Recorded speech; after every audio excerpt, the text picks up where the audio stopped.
No other time in the building history do we have a better understanding of what we built and what we can build. Home Building Crossroad can be a way for people to understand that our goal is to put a house in a position for success.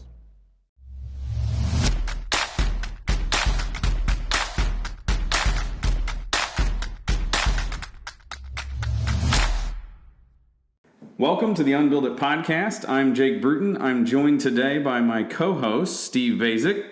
Hi, Jake. And Peter Yost. Hey there. And we've done one of these before, but we get enough questions that today is another question and answer. And I have the list. And today's Q&A list comes from Steve's post a few days ago about what would you like us to talk about, what questions, what topics. And we should note that this is not all of them. These are cherry-picked for what we thought content and what we would have valid answers for. And some of these are questions, and some of the things that you got are also going to be topics that we're just going to turn them into show ideas. Yeah. Well, it's interesting, though, because there was one where they wanted to know all about when I was a talent scout for the circus. But you guys wouldn't allow me to talk about that, so I guess we're stuck with these 6. Well, there's just so many things going on there, I don't even know what to say. But I want to say that you know how I feel about, what is it again, Instagram? IG, that's what it stands for? Steve, you kicked serious butt on this one. It was excellent. Hey, thanks to our listeners. Exactly.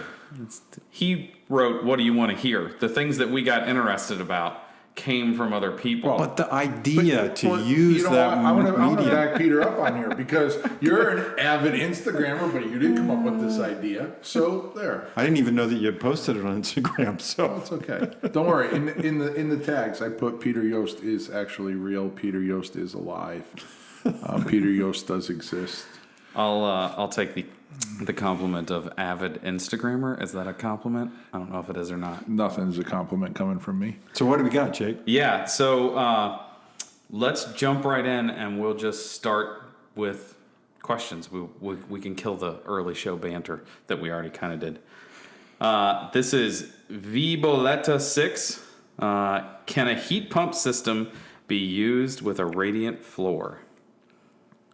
Peter, because you had the good answer to this one. Well, I don't think it's a question of whether it can be used.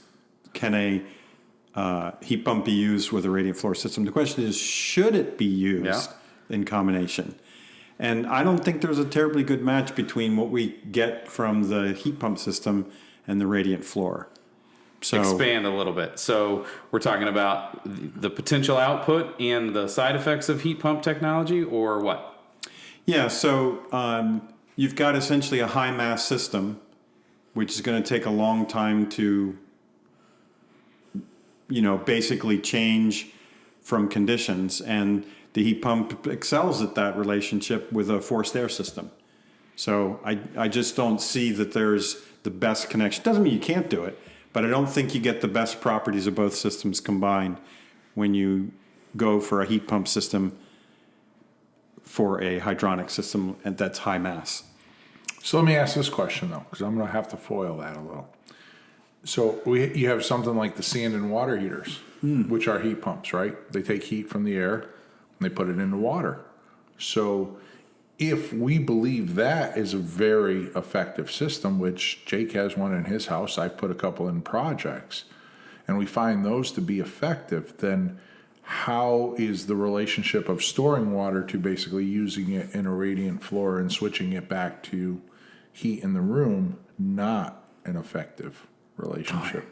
I hate when you do that. Yeah, it's a good point. If we are doing air-to-water systems for heat pumps, now we've moved the heat pump system over to a hydronic one by nature, and then there is a better match. I guess my main issue is that radiant floor systems are maybe my difficulty more with the radiant floor than it is with the heat pump system, because radiant floor is sort of a contradiction in terms. Radiant is instantaneous and fast acting.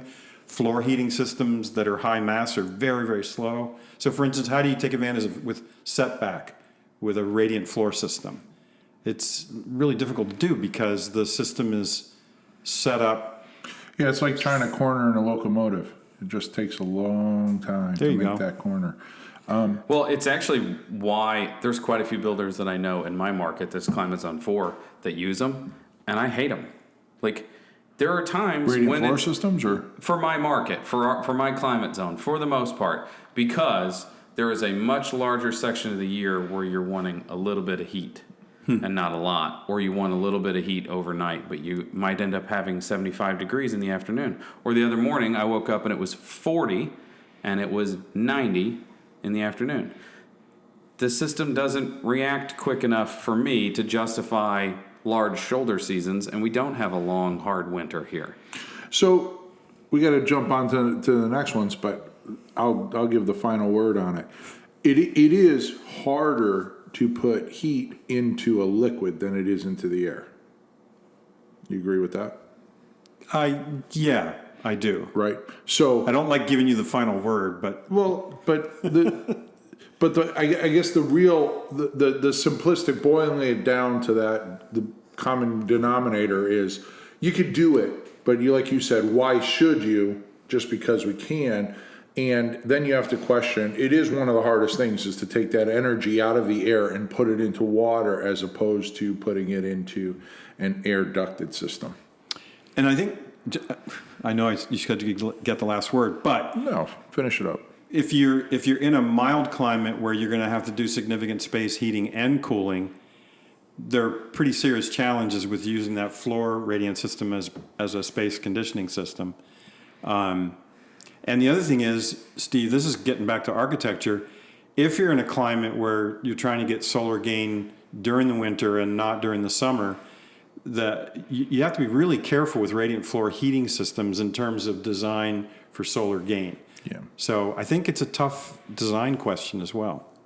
We just quit putting windows in buildings. There you Problem solved. Okay, question number 2 comes from Scotty Brew Builds. Any specs for hurricanes or tornadoes that go beyond code? Do we want to start with the architect again on this one? No, but I'm going to come in real hot with I think an we want to anecdotal save our story. biggest gun for last. So I guess I would start by saying that if you're going for the most serious tornado, which is an F5, correct, and the most serious hurricane, which is how do you rate hurricanes? We'll just call it a big one. Category 5. Sorry. Hey, not a problem. That's what I'm here for, to help you out. Pick up the I think you slack. have to be able to,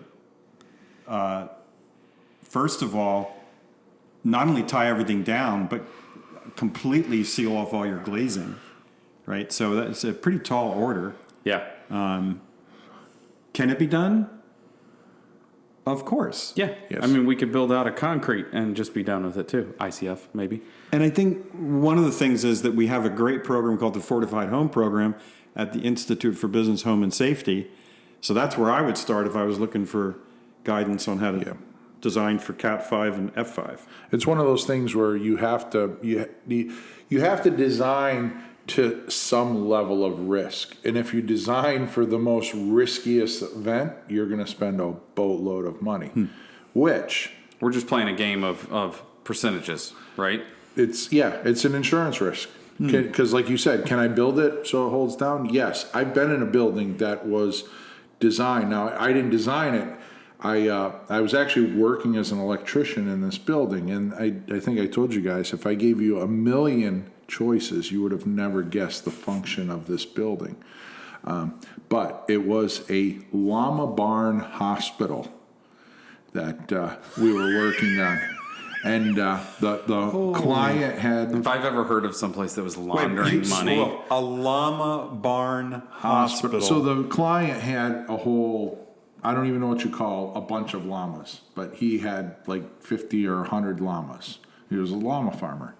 And he had a barn that you would bring them in so that you could work on them, shear them, and do different things. Whatever you do with llamas, I don't really know. But half of it was the place that the vet came. So he wouldn't have to bring his llamas to the vet. The vet came there, and it was like a fully functioning operating room, hospital room in half of this barn. And when we talk about risk, the building was fully cabled. So it was like a timber frame structure that had steel cable anchored, and the steel cable went up over the roof around the timbers and was basically strapped the timber frame building. So was it like a timber frame tent, sort of? Yeah, it was something like that. And but the whole main structure was cabled to the foundation, which I don't think a llama farm hospital falls within the Institute for Business, Home and Safety. I mean, it's just a building. Yeah. I mean, we could also just bury the building, bury it in a place where it won't flood, and put it below ground. That's why they put missile silos. I mean, I'm guessing they were trying to hide the missile too. But Well, that's probably part of that. Yeah. But that's put it below ground so nobody can see it. Exploded in the ground. But if you had to design in the two biggest ways for a Cat 5 or an F5, it would be tie down for wind uplift, right? Yeah. And then impact resistance to glazing. Exactly. Would that be the two? Exactly. But if you breaking it down to like the least common denominator, I can design a floor to carry 1,000 pounds a square foot. But unless I'm storing something that's close to 1,000 pounds a square foot, Yeah. why would I design the second floor bedrooms to 1,000 pounds a square foot? Just because I can? No. Right? At some point you have to pick where you feel comfortable, but there's still risk above it. You know, the other place I think you should go for guidance on this is you're really talking about resiliency in the face of major events. And Alex Wilson for Building Green has a website called the Resilient Design Institute, I think it's called RDI. And there's a lot of good information on how to make buildings, not only in terms of the building enclosure, but the mechanical systems. So one of the things I've often wondered about is how many times a repeated catastrophe happens to a structure. Like, we build structures, we build them really crappy. A tornado comes, wipes it out, and then in the interview with the homeowner, yeah, we're going to rebuild. Oh, okay. And then they're going to put the same house on the same piece of property in the same town in the same path of tornadoes or hurricanes, right? When do we learn something and then say, maybe we don't build that close to the cliff anymore? You know, what's funny about this, Steve, is that my master's degree when I started at Virginia Tech 42. was on the National Floodplain Insurance Program, looking at it as a resource issue.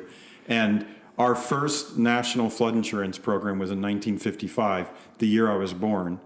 And every time we had a flood, we would go to the people who had built there and say, well, if you don't have flood insurance, you really shouldn't be building here. But then there's FEMA comes in and says, well, we really need to help these people because, they've faced a major catastrophe, and we let them rebuild there again. And it's now, how many years since 1955? Well, I was born, that's 65 years. We still haven't figured out how to accommodate disaster relief and building in the floodplain. Well, isn't it beautiful that our government has an agency that wakes up January 1st of every morning and says, we're going to contribute $50 billion because we know somewhere along this year we're going to build really crappy houses in very high-risk environments that are going to blow over, that we're going to have to pay to rebuild and take care of. It sounds like we need to move this to a topic and not a question, right? Okay.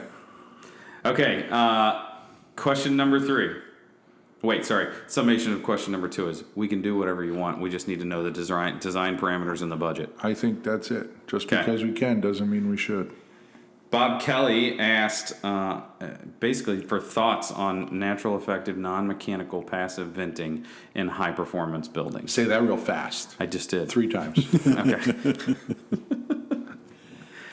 So let's talk. What is natural venting or passive venting that Bob's asking about? It's not mechanical, right? We're talking about punching holes or leaving windows open or something of the sort, right? I mean, the fancy thermal siphon architect diagram always comes to mind when I hear that. You get that big blue arrow that squiggles through a building and goes out something at the top and flushes all this nice cool air in during the day. But I think Peter will be the first one to point out, you need a force, right? We need something that's driving that. It just because we do a diagram, air doesn't just wake up and say, oh, the arrow shows us we should move. Let's move. and let's move really fast and drain this air out of the building.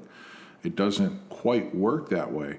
And me personally, I think the more high performance of a building that we build, the more we're working against those natural effects, right? Which is not a bad thing. Which isn't a bad thing, but our air tightness is basically reducing forces across the wall system for good reason.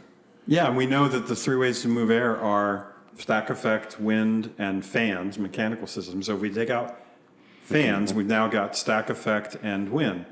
So I hear all the time, this is a big topic on Green Building Advisor about if you use these passive vents to provide that ventilation, well, when will you have the driving force? Well, when you have stack effect or you have wind. Well, if it's really, really cold out and the wind's blowing, are you going to be able to over-ventilate that house? Because the Well, let's passive ask the vents... question, will the wind be blowing, right? Because if the wind Sometimes. isn't blowing, and on a beautiful night in September where you say, hey, I'm going to drain the house of some of this heat, Maybe the answer is in the requirements for mechanical ventilation, which are why do we mechanically ventilate? The right amount over the right period of time for the load The number the of building occupants and- is seeing, right? And all those things are pretty counter to the forces of stack effect and wind. well, you mentioned stack effect. If you're building a high performance home, we're building against stack effect, right? We're trying to de-stratify the temperature in the building. Yeah, And yeah. make it a common temperature. I mean, if you ask a mechanical engineer, like Kroon Hall at Yale is both built from an engineering standpoint for passive systems and for active. And in the building, actually, there's a light that comes on in every space that's red, which means the building should be closed, and green for when you're supposed to open up the windows. The system rarely works as it's designed because, A, it's dependent on the occupants. Well, it's what questions are those lights asking, right? Those are going back to some kind of control that is asking some kind of question that if they're not the right questions, or even if it is 5 of the right questions, those 5 of the right questions have a number of variable combinations that are either going to prove to be helpful or hurtful. Yeah. And I think the answer is if you can't rely upon the passive strategies of either wind or stack effect, then you have to have a system that can do both. Like when conditions are right, you go passive, and when they're not, you go It mechanical. opens the windows for you. Engineers will tell you, man, we've never been able to figure out how to make the building switch from passive strategies to mechanical strategies without it stepping on each other. Well, even if you look at the foundation dampers for crawl spaces, that's the simplest little heat active coil, and they still don't work. You know. I'm going to give the last word on this one too. I'm going to build a strategy here. So Dan Roy's house, passive house, did a bunch of stuff. Dan Roy's a retired engineer, so he likes to understand things. We should do an episode just on Dan's house, by the way. Yeah, he a great idea. He a couple times has opened windows upstairs and downstairs to measure thermal siphoning in his. And his is a certified passive home. We're talking probably 0.4748 for air tightness on it, 2,600 square feet, 2-story slab on grade house.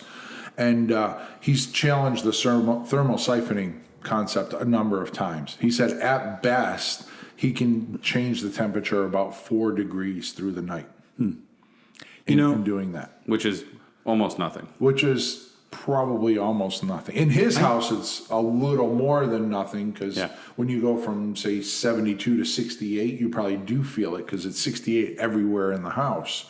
But in an average house, like the one I grew up in, if you went upstairs, you probably had an 8-degree temperature difference in the summertime. on a mild day, right? Yeah. But I have to say, Steve, I never thought of this, but Dan Roy seems like a bit of a wingnut. I think we need to get him a hat. Dan Roy is wingnut extraordinaire. We're going to have to do a wingnut thing with If Dan. I set up a phone call with you and him, you'd be on there for a day or two. I can't wait Talking. to. He's measured pretty much every Pay conceivable your cell bill number. before that phone call. House, yeah. There you go. Okay, I'm gonna answer this one first, and then let you guys react. You know what, to Jake? it. You should go first on this Thank you one. for that. You're welcome. This one's from Kevin Link. How do you plan for solar panels on a roof? I will say that the simplest way that we plan is we follow a one-sheet guideline that the City of Columbia gives us that requires space in the panel that's labeled as such for future solar, even if you're not putting it on, conduit from at least the attic to the panel, or a route as well, and 600 square feet of south-facing uninterrupted roof. Now, here's the interesting thing. I have a little house that I built not too far from my personal house that the south wall is, the roof is a shed-style roof that only has north face. And I went to the city with it, and they said, oh, well, if you don't have south-facing roof, then you don't have to worry about those requirements. It's like And I was like, oh, this has been thought through. that sounds like a catch-22. Yeah. If I don't want to have uninterrupted roof, all I have to do is just make it north-facing. So I'm working on a house right now down on the Cape of Massachusetts, and one of the big issues was moving panel and reduce roof capacity away from all the perimeter edges because of wind uplift. What do you think, Steve? So I think that in general, I've had numerous conversations with my structural engineer over solar panels, and they always, I don't say they scare him, but they get a rise out of him. And they get a rise out of him because when you sit there and you say, okay, we're going to put a solar array on this roof, well, you don't know where the attachment's going, right? Because it's Jimmy and Billy going up there someday 6 months from now and screwing down a unistrut system where they feel like it. Mm-hmm. And it's really different that you basically, like you were just saying, you're putting this kind of kite flat on the roof that air can get under.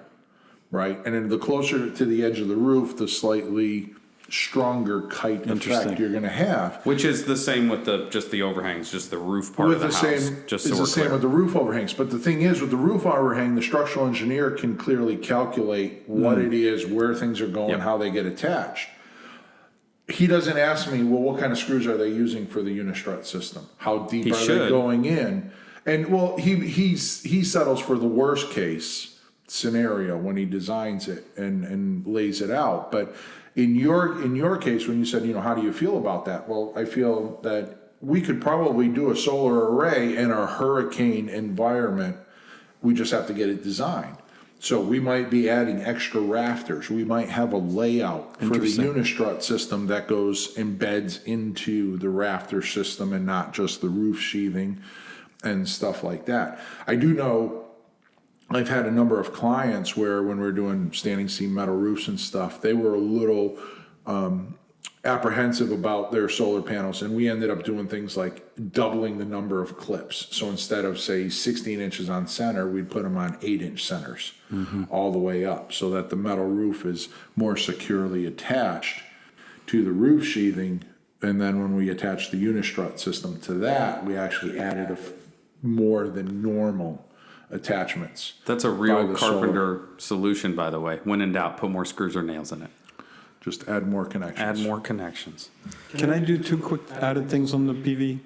One, do we want to vote? Go ahead, because we voting? I'm thirsty anyway. So go ahead. So one is, I was just talking in class, Candace Pearson from Building Green did a lecture for the Yale class. It was really interesting. She said they're encouraging the placement of PV panels on western-facing roof slopes because that more closely ties when peak cooling demand is, right? So that you get more PV generation later in the day when your air conditioners. So it's really interesting that they're encouraging in some areas time of use for linking PV generation to time of use peaks. Yeah. So it's for houses without battery backup. Yeah, it's interesting. When I went over to Europe and looking at windows, we were driving all through Germany and stuff. In Germany, if north roofs were the only roofs that didn't have solar panels on it. Everything else was east, west, south, partial roofs, shed roofs, porch roofs. If it could fit a solar panel was put on it. That's because they don't pay 11 cents a kilowatt hour there. Well, there you go. Well, and then the last thing is ground mount. How do you decide whether to go on the roof or go to the ground mount? Because when we looked at my house with slate, I'm not going to put a. I've actually done a couple ground mounted. What do you like? Articulated systems, solar trackers, solar tracker, And we significantly reduced the amount that we had to do because not only do they track, but they tilt. Yeah. So you always get that perpendicular nature, and you can get a west facing solar array out of that, right? Yeah. And you can get the east facing, and this one is on a hill, so it's actually the highest point between Springfield and Boston, and they handle their whole house with The sunflower of solar panels. We ought to have a guest speaker on here, like a PV expert. I'd love to do that. Okay, I'll make a note. I just get a shirt made Steve Bazek PV expert. We just talk about it. PV for pervert all of a sudden. If I have the shirt, I Now can. that was uncalled for. Sorry. It's habit. Okay, our next question is for Stellar Cuisine. I'm guessing he's a chef. Probably. Fireproofing for overland burns, housing at the urban forest interface.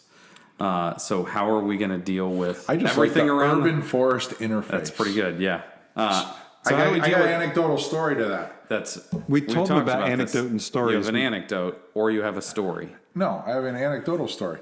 So in architectural theory class, our teacher actually gave us a chart that had 3 columns of words, and you could put any word from column 1 with any word in column 2 and any word in column 3 to teach you how to talk about architectural and stuff. But This is more pompousy than going to art school. yeah, but it's a way to think about. So it's like when I see urban forest interface, it's like that those 3 words came out of those 3 columns. We had that in agronomy. It was like dirt, clay, grass. Aggregate. Okay, so back to our question. The number 1 move is don't put it in a bunch of trees, right? If it's not surrounded by things that can burn, and I know that sounds overly simple, but even if you are in a burn location, you have a safety perimeter, right? Yes. Well, and certainly since we've had such incredible wildfires across the country. I mean, Steve Quarles was a guest speaker at Building Science Summer Camp. Joe Stieberg and Betsy Pettit running it. And he was a urban wildfire interface expert. And it was really cool because... Say that real fast. Once was it, all that's going to happen, was sometimes like ventilating claddings, which is really good for moisture control, is a real no-no for... It's a spot to suck in embers. Especially if that is connected to the roof immediately, because now you can get a fire coming up from the ground, goes right up your wall, right into your attic, and the whole house catches on fire before you even realize So it was really cool to look at integrating moisture control with wildfire control. But again, Steve Quarles just retired, but he was working with the Institute for Business, Home and Safety on their wildfire management program. So there's a great set of guidelines that you can get from IDHS. So again, go to someone else for the information you need, is what Peter said. And you might not know this, but on YouTube, there's a number of videos that people have done designing towards this interface. Because I currently have a client that we're doing a house in Colorado, and his big concern is, I don't want to build this house and have it burned down in 2 years when a wildfire comes through there. Is there something that we can at least do that can help mitigate that? If it's, granted, if it's a fire that's raging and coming by, there's probably not a whole lot you're going to do about it. But if it's one that you can kind of get to go around your house. I love, and during the Q&A, I learned things like, I thought YouTube was just a competitor with Spotify. No.